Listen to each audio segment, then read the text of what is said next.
We are on the Classified podcast, and today we are speaking to Luke, who spent many, many years in the Department of Commerce working for the government and now is in the private sector. Luke, I thought it would be a great place to start to just understand what your role was at the Department of Commerce and how did you see things on the other side of the table, so to speak? Certainly.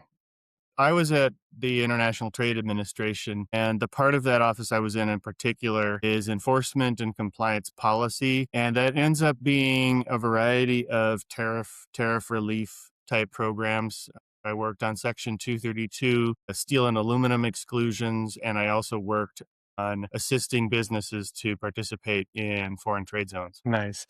And during those years, and it was what, close to 15, 20 years over that? That includes my private sector experience. My first years out of law school were at large market law firms in Washington, D.C. I was at the Commerce Department for 7 years, from 2018 to 2025. Okay, understood. And how did you see things evolve in those 7 years? I know sometimes policies take long to formulate, but we've seen in the last couple of years, they've not necessarily taken that long. But in those 7 years, what changed from a trade policy standpoint in the US? Well, there's clearly a much more active agenda now under Trump 2.0 than what we had previously.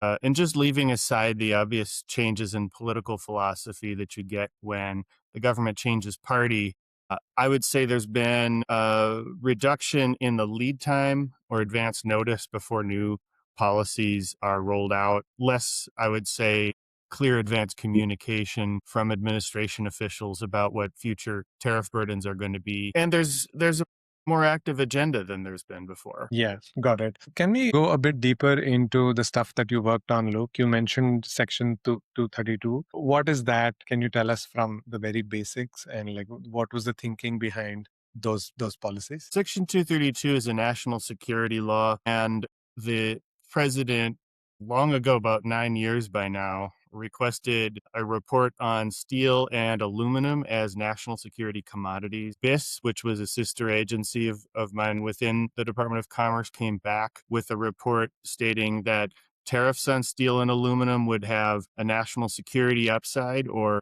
protect U.S. interests. And so those tariffs were modeled after that national security need. And then where my agency came in was that there were some commodities that were not available from any U.S. producer. There were commodities where no U.S. manufacturer can object and claim that they make that same commodity or a suitable substitute. And in those cases, up until last year, we were providing zero tariff treatment on a narrow basis to individual importers. Got it. And in that scenario, what exactly happened in terms of the impact? Like whom did that section impact? Was it the importers? Was it the exporters? What additional steps did companies have to do in order to adhere by those laws? The direct compliance need was on the part of importers. This was stacked tariff burden. Although many of the products have zero duty, some of them were under trade remedy orders, and the customs agent would collect the additional, originally 10% for aluminum, 25% for steel, and now they have subsequently increased it to 50% for both types of products. The impact was significant on the importer side, but of course there was a benefit to some U.S. manufacturers in the form of higher market prices. There was also some damage to downstream users of the product. Got it. And is that damage primarily a price increase or is there anything else as well? It would be a combination of prices and commodity shortages. There were people actually having to wait for importation to occur. But I would say predominantly it's price, and they're still feeling that today. Okay. So the main goal behind that was to promote American manufactured steel and aluminum, correct? Yeah, correct. It's to preserve a national security domestic availability. Let me rephrase that. The purpose is to ensure there is U.S. availability of these commodities, which are sensitive for national security reasons. Thanks for explaining that. I did want to dig into one specific part of your experience. You did mention that you once led a 32-person team with less than a week's notice, and there were a bunch of deliverables that you all had to put together. Can you explain what that situation was to the extent you can? And the main reason I'm asking this is because in trade compliance teams, while this was done when you were in the government, for trade compliance teams, it's always a rush and a squeeze, and people have to figure out how to manage their time, how to get everything done in a short amount of time. So just looking for some tactical tips for people to plan better, to organize themselves. Well, certainly. That example was a bit of a surprise to my colleagues and myself to adapt to. We had an untimely death on our team, and we do miss our colleague. There was then a need for a number of us, myself included, to move to new roles and to do so without missing a beat. Yeah, it's kind of like Newman on Seinfeld. The cases keep coming in. It's relentless.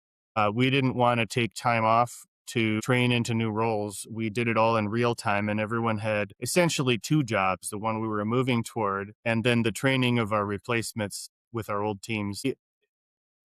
I saw it as a need to provide process continuity while at the same time focusing on stakeholder management as the means to get there. And so for me, it was tasking of layering some project management skills over on top of my legal skill set and using both concurrently.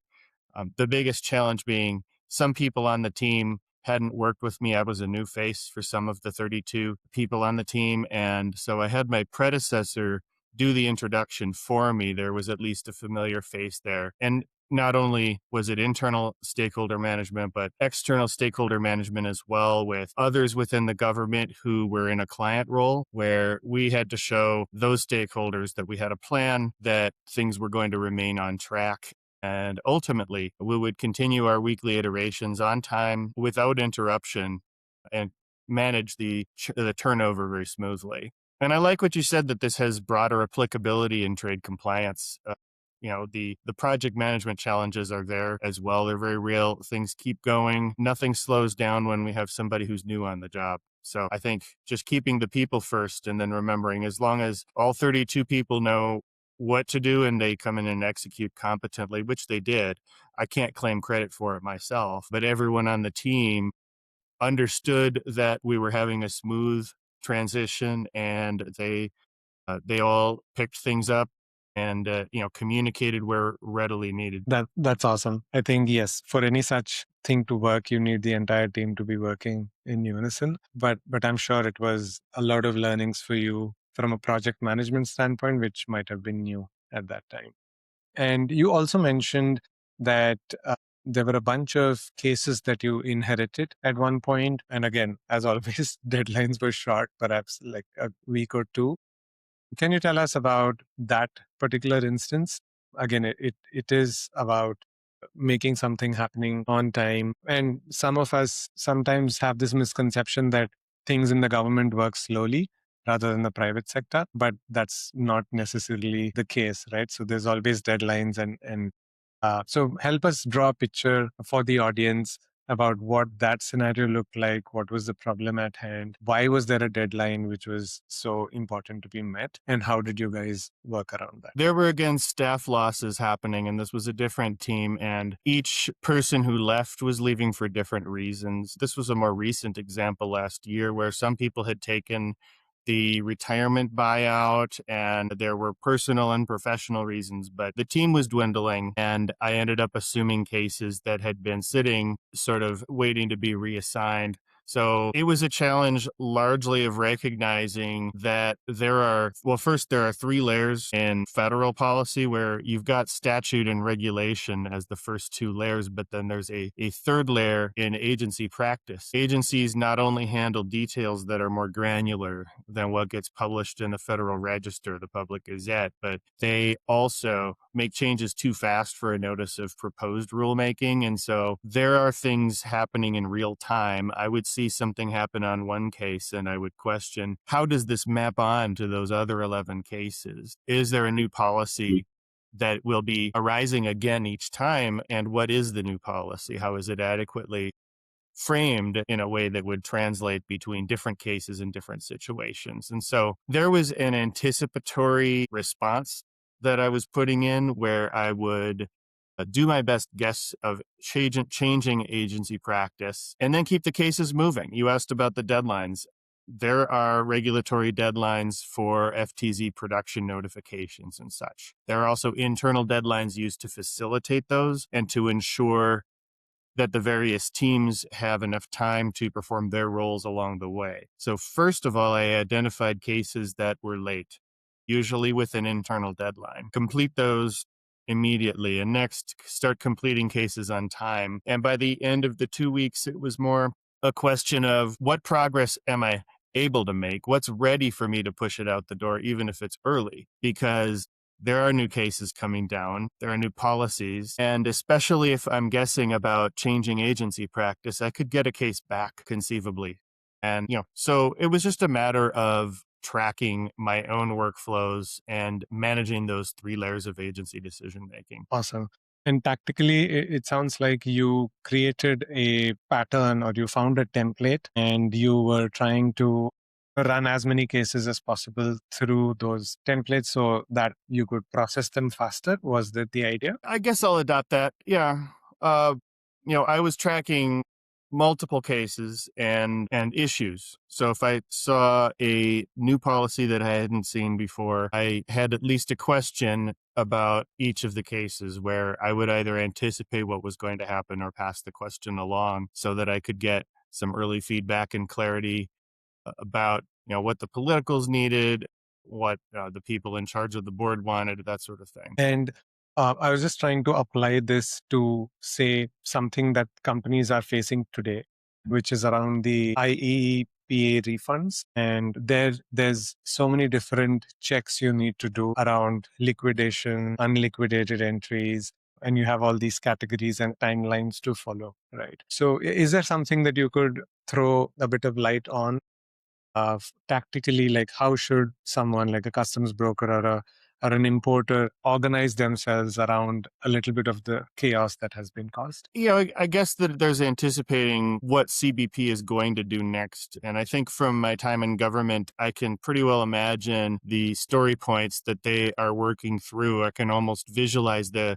Kanban board where this week now, as of this recording, they're just starting phase 2. So it's reconciliation entries. We don't know what's happening, of course, with cases 80 days out from liquidation because there's still some legal wrangling around that. But it's become clear that importer IDs are a concern and universal injunctions are a concern. And then, I think it's just a matter of managing the plethora of different scenarios that that present themselves and imagining what it takes for CBP to do each of these where they have to build out the CAPE capability further. And by the way, I think Customs has done a great job working with the technical limitations of government. I simply see a big difference in government's ability to roll out software tools relative to the private sector. It's generally harder to do things in government. And I think people who go on the access system for ADCVD will see that evidently. And just to have this CAPE system as far along as it is great. I know it's frustrating that not everything is in phases 1 and 2, but they are making progress. And I think Judge Eaton recognizes that as well. I think that's good. Thanks for highlighting that. Ever since you've moved over onto the private sector, you've been consulting clients and you're part of a firm now. Is there a specific business challenge that you keep seeing as a recurring theme with clients? And perhaps you have found a template to figure out solutions for that specific problem? The client situations that we see at Gunner Cook are extremely diverse. And of course, I won't comment on any particular client. What comes up regularly would be the tariff burden.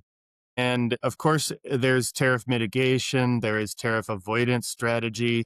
But even putting those types of tactical solutions aside, there is future tariff discovery. What will tariffs be by late July when I think this recording goes out?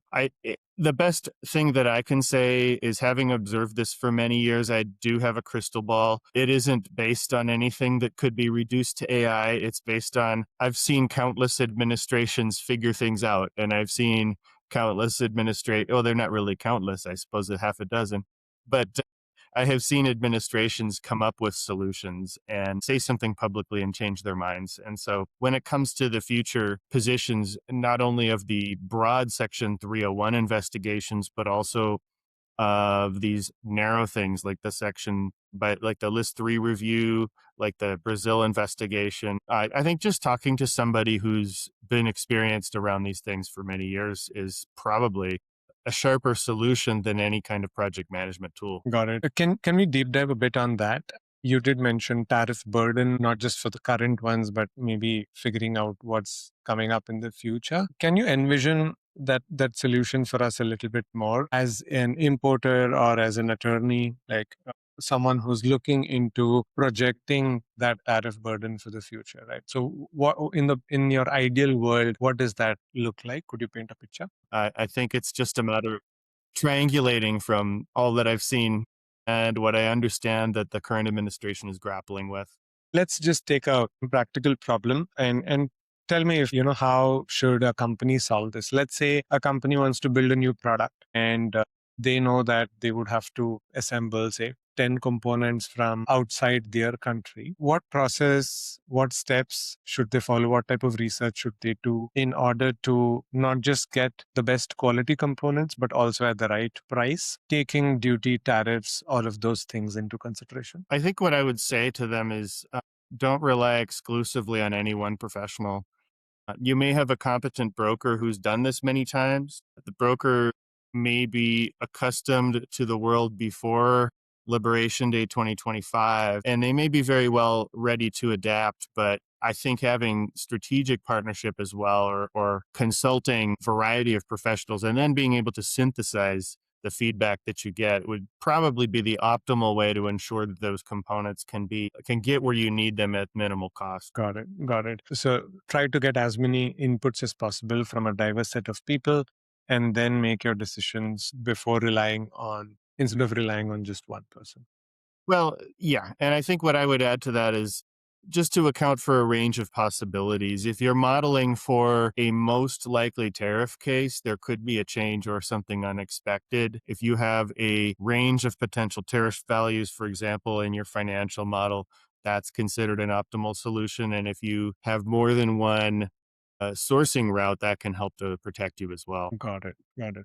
Very helpful. Luke, let's talk about another controversial topic, which is AI. And we've seen AI being spoken about not just in trade compliance, but like so many other places, and also in legal, right? So we've seen so many legal startups over the last couple of years claiming AI lawyers and whatnot.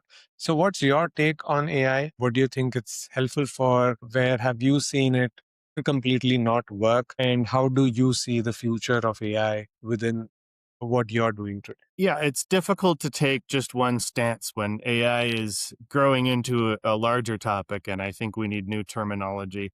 I would say in legal that AI has both a good and a bad. And I'll start with the good. So Gunnar Cook is an AI empowered law firm. We're not run by AI the way that some law firms are, but nor are we dragging our feet the way that the established market players may be. We have a high level of AI adoption coupled with a high level of human attorney skill. And in particular, I think it's important to preserve both the legal and the strategic judgment in the human professional, but to leverage AI for more menial tasks. And in particular, I'm thinking of document creation. I used to work at top rated AmLaw law firms where I'm confident we've got partners billing over $1,000 an hour. And what are they doing? Some of the tasks are opening a contract from the last matter, changing the client's name, swapping in the terms from the term sheet, and then coming up with a fairly creative description to send that time out at their billing rate when in fact what they should have done is to use an appropriately trained LLM with a detailed context for their practice to produce a near final version and start with the near final and then verify everything and pass those savings along to the clients. That's what hundreds of us are doing at Gunnar Cook. And, when you're AI empowered, I think you really do earn that hourly fee if you're still on an hourly fee basis. So that gives an idea of the positivity of AI adoption. And of course, in legal, as always, you've got a critically sensitive function where you do not want to trust the AI output. And so I just want to comment on the attorneys we constantly see in the news who are failing to identify that they've got hallucination in their court filings. It's a little bit shocking. I think we all learn in law schools that you're responsible for what you're signing your name to. If you had a junior colleague fresh from law school, you wouldn't just take their brief writing, blindly send it forth. And I think the way that these hallucinated cases are coming out is that people are buying into the hype around AI. A lot of people marketing AI will frankly twist the narrative and say it's easy to use. You type anything into the prompt. And you can't market a product getting into the true complexity of a competent, wise AI rollout. There's just a lot of detail that has to be attended to. So someone who believes that the brief can go straight to the judge unread has misunderstood what the technology is about. Rather than simply check and find out that the case doesn't exist. So it's real unfortunate to see that. And I think what it shows is we're going through a much slower human evolution of how we think, both in ourselves and how we think about AI. And to some degree, we're going to be evolving slower as humans than the engineers and the technology can evolve on their own. So Yeah, AI in legal is definitely good, but has to be subject to more of a wise rollout than we see sometimes. got it. What's your take on AI in trade compliance specifically? There are companies that are getting into, say, classification, and we've built a tool which is into ECCN classification as well. And we've seen like some positives because we've seen a couple of hallucinations also. But at the same time, it's an continuously improving sort of technology. So what has your experience been specifically in trade compliance related things that AI could do? I think it's really the same thing.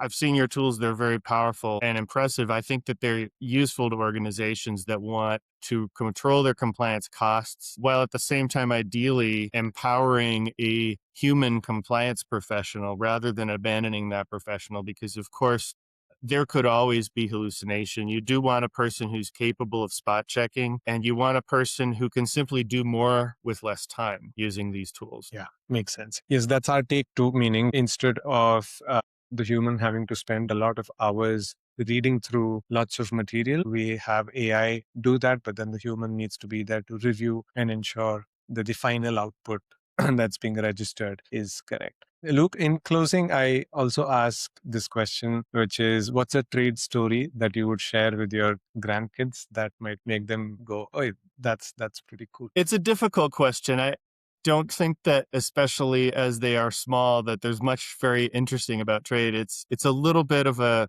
dry subject, if you will, a bit policy oriented, maybe a bit dry. I guess what I think of is that many of the trade dynamics we see today, and this is especially true of unfair trade between Section 301 and AD/CVD, it almost resembles the actions going back to the beginning of trade treaties, which was treaties of friendship, commerce, and navigation, which in turn replaced the privateering days of letters of marque and reprisal. So there's this swashbuckling element to what we're still doing in international trade, as though the only thing that's changed is we got rid of wooden merchant ships and pirates, but so much of what we're dealing with is the same. So I would say the closest I could come to small kids not thinking I'm just completely boring is we're watching a pirate movie and some bean counter comes up behind the captain and I say that's basically me. But I think the other answer is that as the kids get older, the work that we're doing in trade seeks, of course, to generate stronger economies and create opportunities for the future. Trade policy at its best is